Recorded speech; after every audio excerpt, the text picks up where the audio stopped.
Letitia James. Let me hear you. Dish James. Dish James.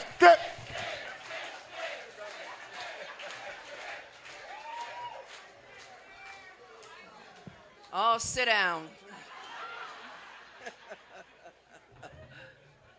Hello, Guyana. Oh, you can do better than that. Hello, Guyana.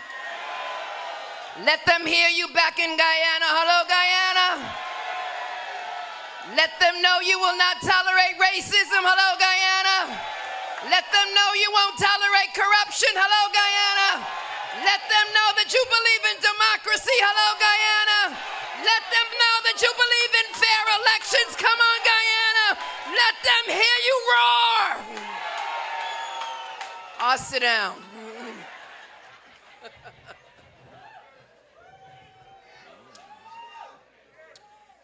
To my colleagues in government, my sisters in government, Councilmember Joseph, and of course, my Guyanese sister, Assemblywoman Alicia Hyman, and to my brother from another mother, Rickford Burke, who I just want you to know how special he is.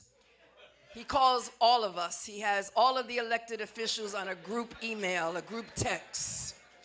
And if you don't respond, he shouts you out and he'll, how come you didn't respond, Hakeem? How come you didn't respond? Tish, where are you? Yvette, where are you? Alicia?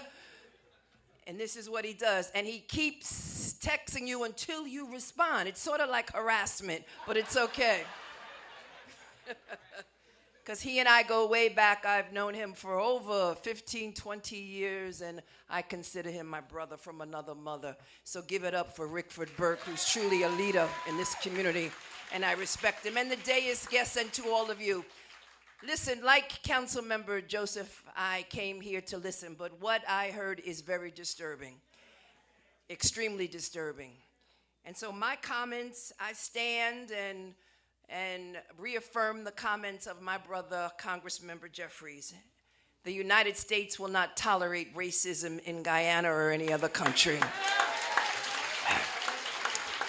And I also want the officials to know that if any harm comes to Rickford Burke,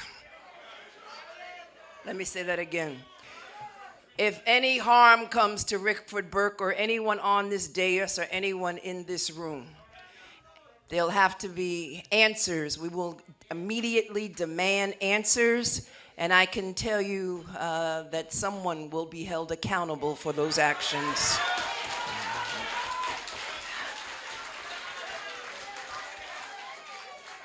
And for those who are in Guyana and for those officials who don't know me, my name is Letitia James, and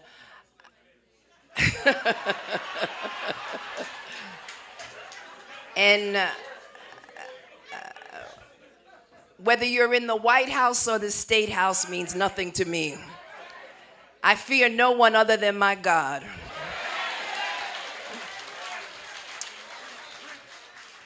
And courage is a requirement of this position.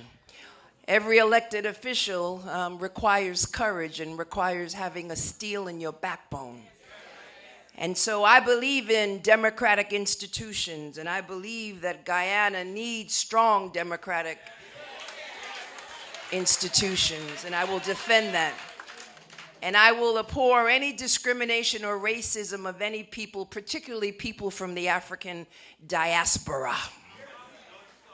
We have also in this country, we have attempted to root out corruption. We've attempted to address issues of poverty, and we're not perfect in this country. We still know that there are individuals who unfortunately live in poverty, and we call them out. You see, we believe in the First Amendment in our Constitution, the right to free speech, the right to journalism. Journalists should have free and fair, the ability to report whatever they seek without any interruption. We believe that discrimination should be called out. We believe that racism should be called out. We try to call out class struggles as well. And so all that I have to say is the following, is that I, again, will, along with my Democratic attorney generals across the country, will be calling upon DOJ, Department of Justice, as well as the Biden administration, and to look into the allegations that have been put forth this evening.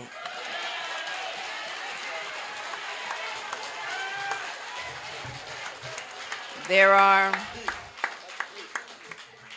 we are obviously concerned about any destabilizing force on Guyana, and clearly all of the allegations that have been made this evening suggest that there are problems and that they need to be looked at. They need to be examined, and that we cannot ignore it. We can't put blinders on when people are struggling. And that people of African ancestry should not be treated like second and third class citizens. Not in this country or any other country. And so I just truly want to thank all of you for allowing me to say a few words, but Rickford said it best. We've got the power in our hands. The power to vote in Guyana and the power to vote here. And as you know, in just 8 days, we'll have an election here, and we cannot go backwards. We will not go backwards. And there are forces out there that are trying to deceive you. And what we've got to do together is to make sure that our streets are safe, remove the guns off the streets of New York and Brooklyn and all throughout the state of New York, address the issue of inflation, come together, again, file actions against bad landlords who unfortunately are taking advantage of tenants. Make sure that we protect marginalized and vulnerable populations, and that anyone who is the victim of a business and or a corporation who thinks that they can take advantage of individuals simply because of their class or their race. As the Attorney General, that is my responsibility and that is my duty. And I join with you today, again, expressing my concerns with regards to all that I have heard this evening. And I will join with you and stand with you and march with you and fight for you to stand and defend your rights. I use the law both as a sword and as a shield. And I will use the powers of my office to stand up and fight on behalf of the Guyana people. Thank you so much, and God bless you.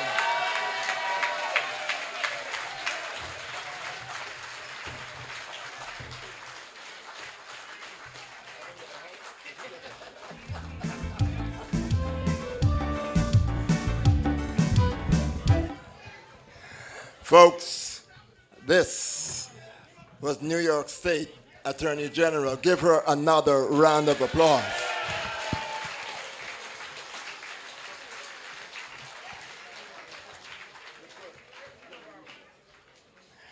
Bringing to the microphone another elected official from the city of New York. She is also Guyanese. Ladies and gentlemen, please welcome Alicia Hyman. Alicia, Council Member Alicia Hyman, your fellow Guyanese. Okay, I gotta clear that up a bit before I get in trouble. My mom's Jamaican, my dad's Guyanese, all right?